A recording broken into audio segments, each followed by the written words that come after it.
Hey guys, I've got my friend with me, close friend that came with me to China, Trovon. You may have seen him in some of my videos, and I tagged him in a few videos. You can go check out his YouTube channel as well. I'll put a link below so you can go and check him out as well. So I just wanted to speak to him because right now we're on day 11. Am I right? Is it day 11? Day 11. Yeah. Day 11 of lockdown. It's 2.5 years into COVID. Most of the world has exited this period of locking down and quarantine and all these things.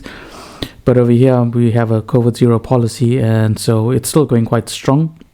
We can see that we can only go out 2 hours every second day, and only one person per household can go out for 2 hours every second day. So, Trovon, what's your experience so far?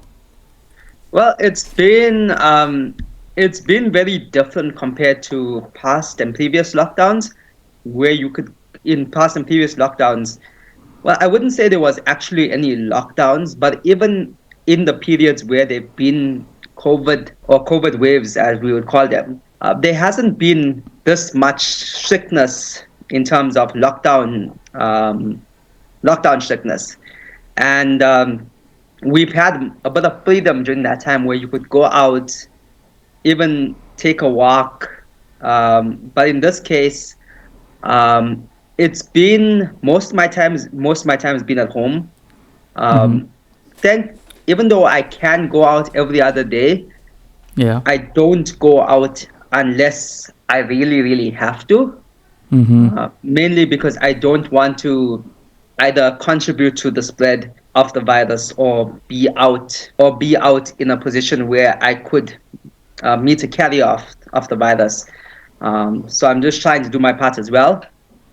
But it's been okay. In some instances, it's been a welcome break to try something new, to do something different. It's been a welcome break in certain instances, but in certain instances, I remember yesterday I was like, oh, people, civilization.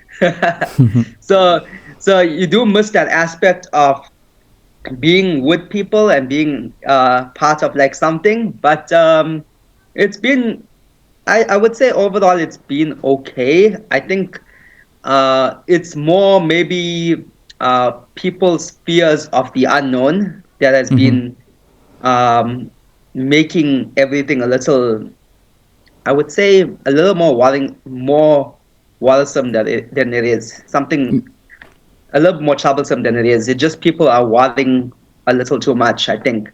Yeah, I mean, you can see on social media as well, like people are really taking these things seriously.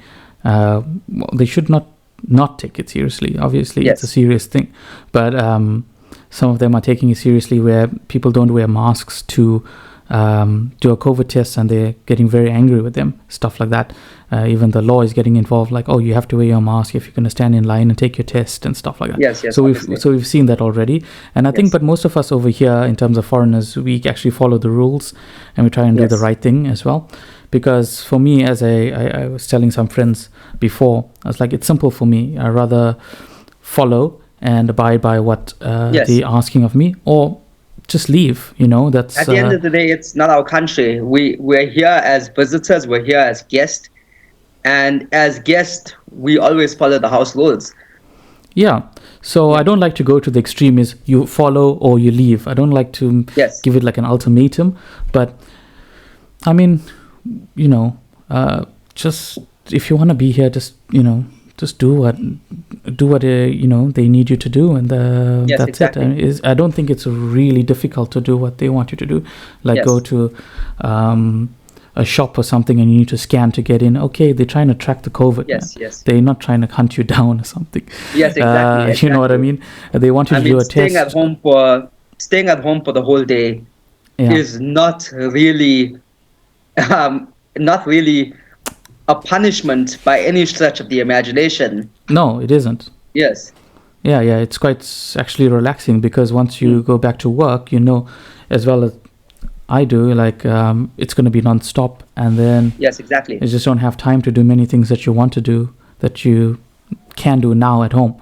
But I wanted to refer you to one more thing about this current lockdown, and then we're going to talk about when we first came to China and how that experience was, because I think many people don't understand how it changes you and what's different about coming to China for the first time, especially like for us.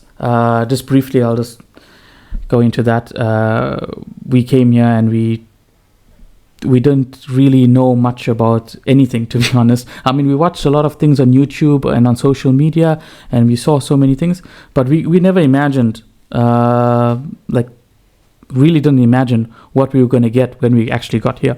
So, but before we get there, I just want to ask you, when you went out of your community in this lockdown, the current lockdown, what did you see? Like, what was going on? Because I'll tell you my experience. I went outside to sort out my health app that we have because it wasn't showing a green code. So I had to go to the local hospital and sort it out. But on my way there, I was walking and the streets are just empty, just so empty. I was really, really shocked. And you will see this maybe in the video, this video as well, that I'm going to be publishing, that the streets were just empty. There was like one car, two cars, one person walking, really, really empty. I haven't seen it like that. And as you said before, it kind of made me miss civilization a little bit. Even if I don't know that person, they just walk past me, but just to see people was just a bit more like exciting to me, and just going out and not seeing them made me miss them for some reason. So what's your experience when you went out? I've seen in certain areas there are people, and there are people just doing their business, but I would say it's much more quieter than before, than ever, because there are certain shops that, like, if you go out if you're in China, especially in our city, Chengdu, if you're out on an average day, the city is buzzing. There are people everywhere. There are people eating barbecue. There are people eating hot pot. There are people selling things, walking around, going on a run, taking their kids out to play. There were people everywhere. But to contrast that, when I went out during the lockdown period, everything was closed. There were very few people on the street. Maybe I would say one or two people, compared to like maybe hundreds, maybe like tens and compared to like hundreds of people on the street, there were maybe like say 2 or 3 people on the street. Even in terms of traffic, on an average day you would see cars driving up and down, taxis, cars, Didis, you name it, on the road. But you would see maybe a single taxi car on the road at this time. Like there are absolutely no cars on the road. Absolutely nothing. Going into the supermarket is actually quite different because it's quite busy, and in that case it's also like quite fun to go out into the supermarket and see what people are, what are people doing, because you see people in the supermarket compared to this outside of the supermarket. But you see a lot of people in the supermarket. It's very busy there, and people are just buying stuff, just buying food in bulk. And every time I've been at the supermarket, it's always been busy. But there's been times where I've seen it where there's no food, and there's been times where I've seen there's lots of food. During the time where there's no food, I'm like, why does the supermarket not have any food? And then I realized, people have bought all the food out for that day. Yeah, well, actually, crazy. I have a different story to that. Shout out to Sean Paul Arnold at Foolish Ponderer. Just check out his channel. He got a YouTube channel. He was telling me when he went to the supermarket, because we live like across from each other, so we go to the same supermarket, obviously. And when he went there, he said it was packed. Like the lines were so long that he couldn't even. He had to wait. I think he waited ages. He said. But I had the reverse kind of experience. When I went there, it was empty. There was just like a one person, besides the staff, I mean, it was just like one person shopping there. And I think I just got fortunate because I'm a person who likes to wait for everyone to go and then I just go afterwards. There's obviously like negatives for that where you don't get as many goods available because everybody bought it. But because they said that the supply in our area is still good, so I just assumed that they'll have everything. So when I went there, I did pick up everything, but there was just like one person. And so I think people are like, you and Sean telling me all different experiences at the supermarket.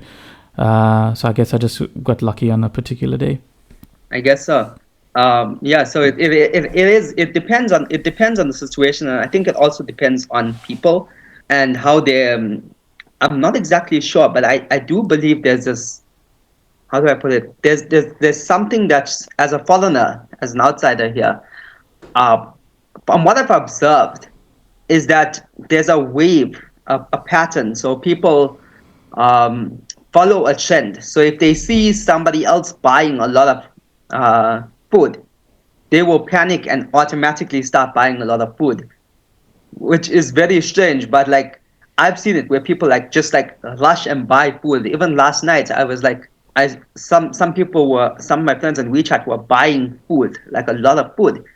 And I thought to myself, wait, there's no need to buy a lot of food in bulk right now, because I've been to the supermarkets, there's more than enough food. And so I guess it's sometimes influenced by people doing it. In China, there's a very, very, I would say, a social media trend. Like, people follow what they see on social media. Mm-hmm.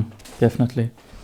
Yeah, like Sean was telling me that he went to the supermarket and they didn't have eggs over there. He was looking for eggs. Normally they have in the supermarket they have so much eggs. They have like rectangular kind of area where they just got like eggs galore. Like you just have to pick it up and put in your packet or whatever. Different, like there are just different variations of eggs. You know what I mean? And like, you have quail eggs and everything there. But this time he said there was like nothing over there. When I went, though, they still had it fully stocked. Went well after he went, though. Yeah, so I'm not sure. I think it's just about the timings that you go. I usually go later than everyone else, and I usually benefit from that kind of experience. But yeah, anyways, I just wanted to allude to the lockdown that we're seeing today, but the lockdown that we actually experienced in 2020. Yes. And the lockdown that we experienced in 2020 was far apart, Definitely. It was a totally different thing at that time. They didn't develop the health code by then. They didn't develop all the procedures and processes and the testing in your complexes, which are called communities over here. It wasn't developed at that time, so they didn't even ask us to go and get a test, I think, when we first got here.